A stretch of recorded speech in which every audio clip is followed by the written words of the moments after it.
official photo associated with my Gmail account. So we know Gmail speaks the truth, right? So this is who we... That is real.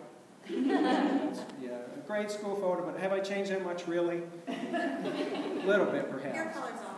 Hair color's off. We can fix that later. I promise we'll fix the hair color.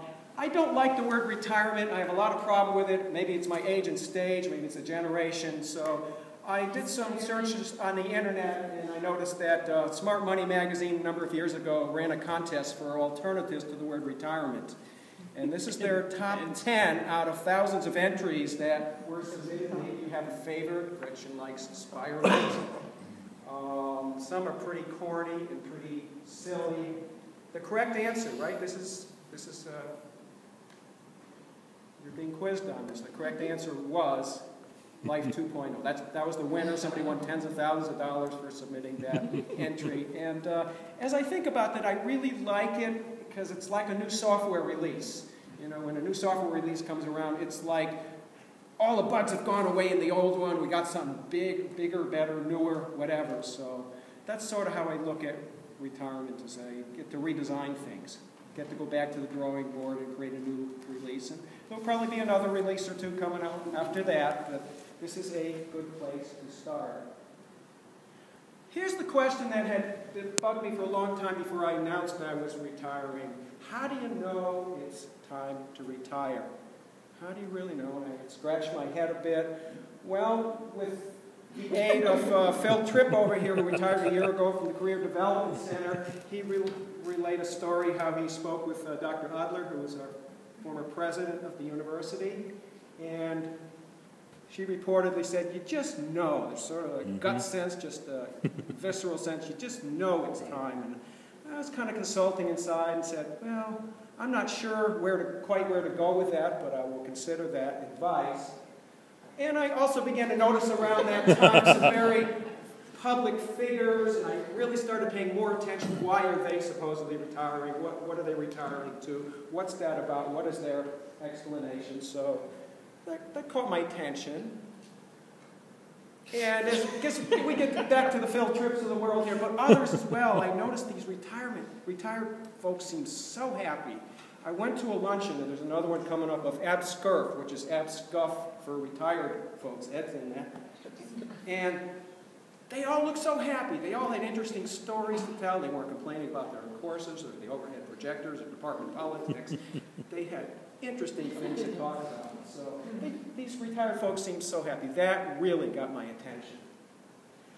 What else happened is I focused on where my attention was going, and it wasn't going into journals anymore, okay? It wasn't going into textbooks particularly, but how can I book a flight for less? How, you know, this creative mind was going in a lot of other directions. So I was definitely getting cues, and some of the cues I got were from my students.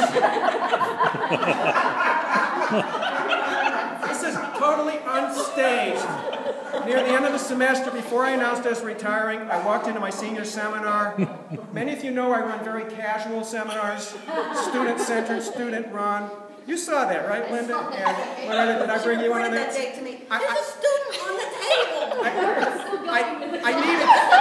I needed witnesses because I didn't think anybody would ever believe me. But they stayed there like half of the session while other students were presenting.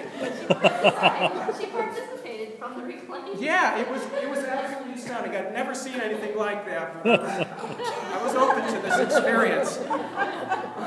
There was a time earlier, back 2 or 3 months, when I had attended my senior seminar. I think I was a minute or two late.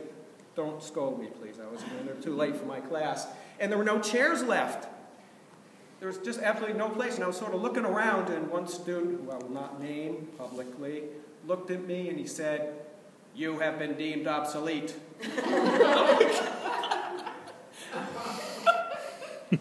And yeah, I began to think, yeah, they don't need me. They can run the class without me in some ways. Maybe I am obsolete in some ways.